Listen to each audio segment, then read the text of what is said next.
Scenic beauty, clear, clean water, magnificent forests, Newfoundland and Labrador, a pristine province. Its forests and barrens abundant with wildlife, its waters teeming with numerous species of fish. The province's renewable resources are among our most treasured and protected possessions. Our forest and wildlife resources must be managed and protected for the benefit of those who will use them today and for future generations. In the past, government's forestry and wildlife departments operated independently. In the field, officers were responsible for duties only within their specific disciplines, as they operated under separate mandates. Increased pressures on natural resources calls for more efficient use of these officers. The conservation officer's position was created by government to achieve integrated resource management based on ecosystem sustainability. Today I am pleased to announce that our department has doubled its enforcement presence by cross-training the officers in the field. Our 150 conservation officers located throughout the province are now trained to enforce all forestry, wildlife, and inland fisheries legislation. I'm proud of the work of these new conservation officers that they have done over the past year to acquire the knowledge and develop the skills needed to successfully and effectively deliver the expanded responsibilities now assigned to each and every one of them. Good enough, Jim. Just let you know when you saw it there. You want to get a spark? This reorganization actively demonstrates government's dedication to integrated ecosystem management within the province. Conservation officers now have authority to take action on all disciplines related to forestry, wildlife, and inland fish. District and local offices dispersed geographically throughout the province ensure management's objectives are met and that the public has access to the services they provide. The conservation officer's position offers many challenges and numerous rewarding job opportunities. Anyone wishing to become a conservation officer must meet several criteria that are set out by the department. Candidates must have graduated high school and completed a post-secondary program in the field of natural resources from a recognized institute. A university degree, while not essential, is considered an asset. To round out the necessary qualifications, a three-phase training program developed by the department must be completed. The first phase consists of classroom instruction, highlighting government's integrated management approach to compliance and enforcement procedures. During the second phase, instruction is provided in areas of wildlife, forestry, and inland fish, as it applies to government legislation and acts.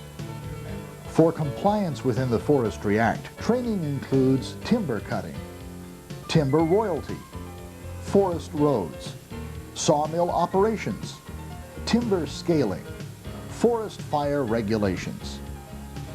For compliance within wildlife and inland fish-related disciplines, training includes Park Acts and Regulations, Wildlife Act and Regulations, Wilderness and Ecological Reserves Act, Motorized Snow Vehicle and All-Terrain Vehicle Acts and Regulations, Federal Migratory Birds Convention Act, and the Federal Fisheries Act and Recreational Trout and Salmon Regulations.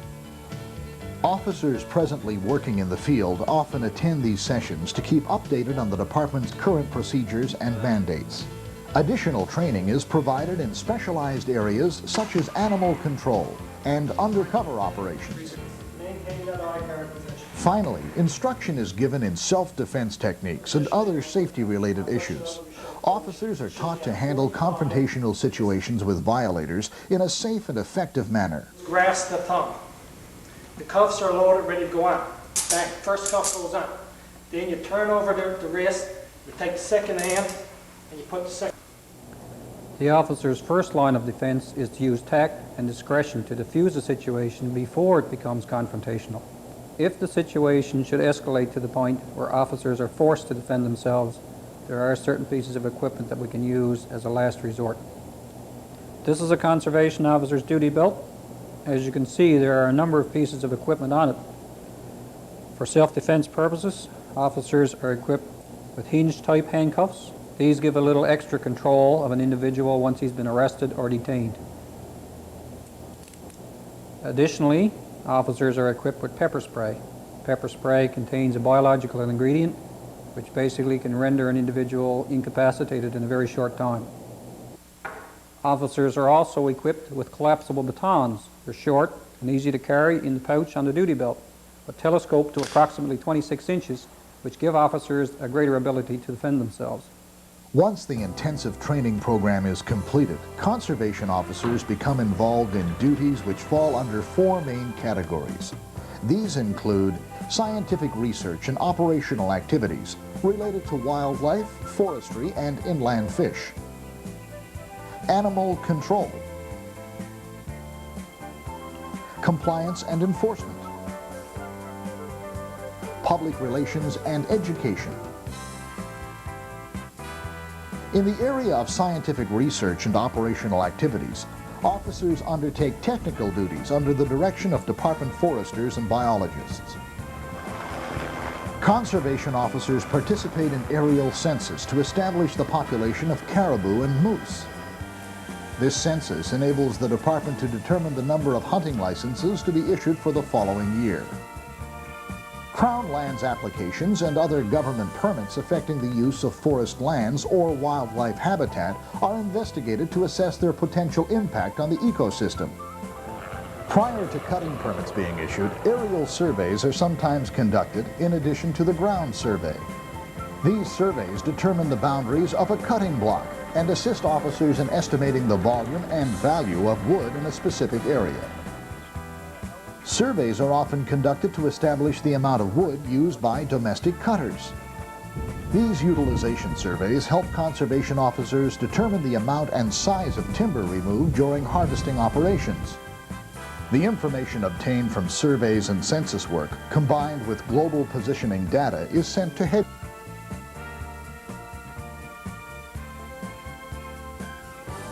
The information is input into the GIS, or Geographical Information System, as a central database. Computer-generated maps can be produced to assist in resource management planning.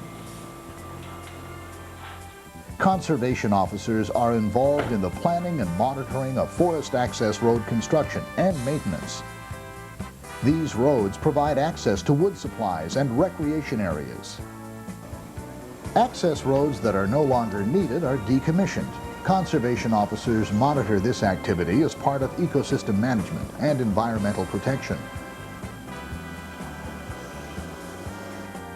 During a forest fire, officers may be required to participate as part of the fire management team. Duties may include firefighting or direction of aerial support. Officers investigate whether a fire was started by human carelessness or natural causes. Endangered species, such as the pine marten, are monitored. Research on population levels is conducted to prevent extinction. Jawbones and other organs of killed animals are examined. Through careful management, the government monitors wildlife health in the province. Animal control is another important part of the conservation officer's duties. Officers are called upon to contain wild animals. Once secured, the animal is safely transported back to its natural habitat. This operation is undertaken for the safety of both the animal and the general public. At the site of a road accident involving wildlife, it is the duty of the conservation officer to attend the scene and remove the animal. The officer's primary concern is the safety of the traveling public. Salvageable meat from these accidents is often preserved and given free of charge to charitable organizations.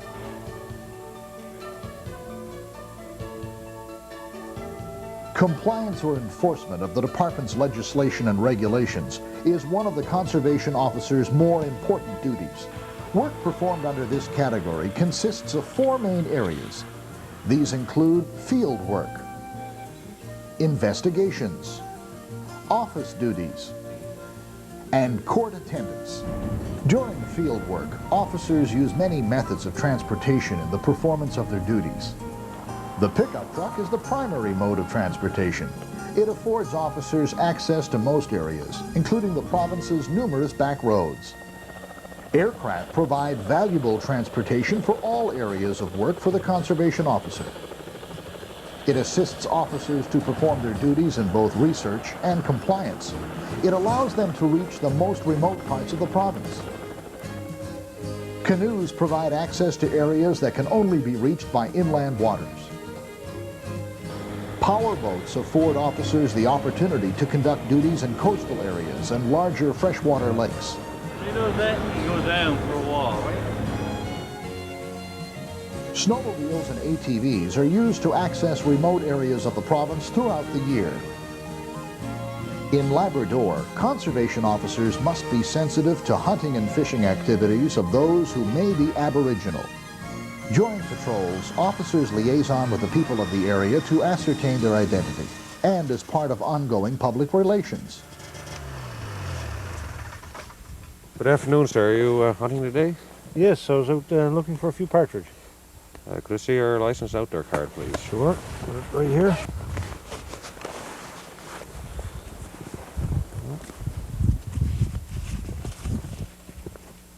Okay, very good.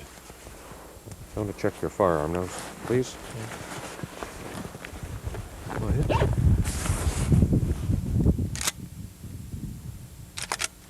Okay, very good. Thank you very much. No problem. Good day. To ensure the general public's compliance with the department's guidelines and mandates, officers regularly check the licenses of hunters and fishers. These are conducted in the field and also at roadside checkpoints.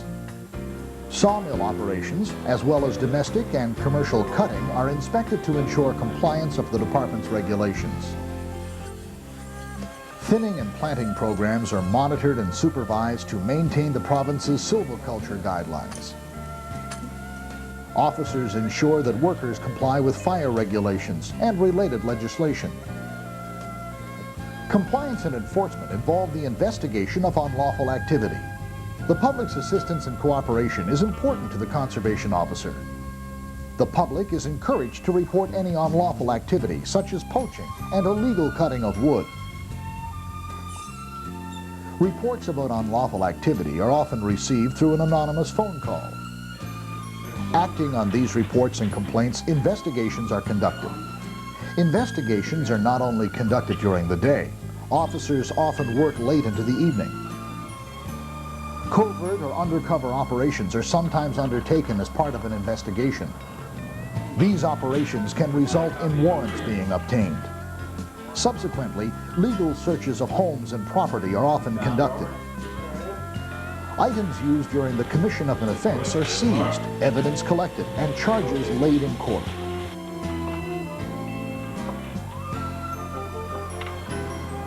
Office duties involve the completion of accurate records of investigation activity. It is imperative that documents and evidence that will be presented in court are carefully prepared. Apart from preparing court documents, conservation officers are responsible for issuing several of the department's licenses and permits. Court work is an integral part of the officer's duties. They attend court and present evidence gathered during their investigation. The procedure for the collection, documentation, and presentation of evidence is critical to secure a conviction. Convictions could result in the imposition of heavy fines and/or incarceration. Seized items, such as firearms and vehicles, can be forfeited to the Crown.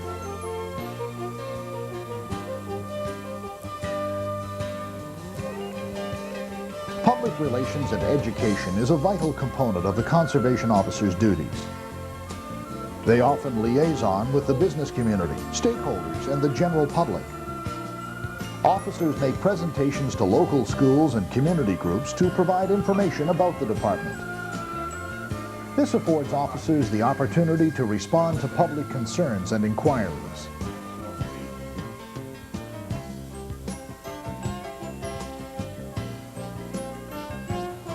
Conservation officers are dedicated to continuing the spirit of conservation and the protection of our province's renewable natural resources for today and for the future.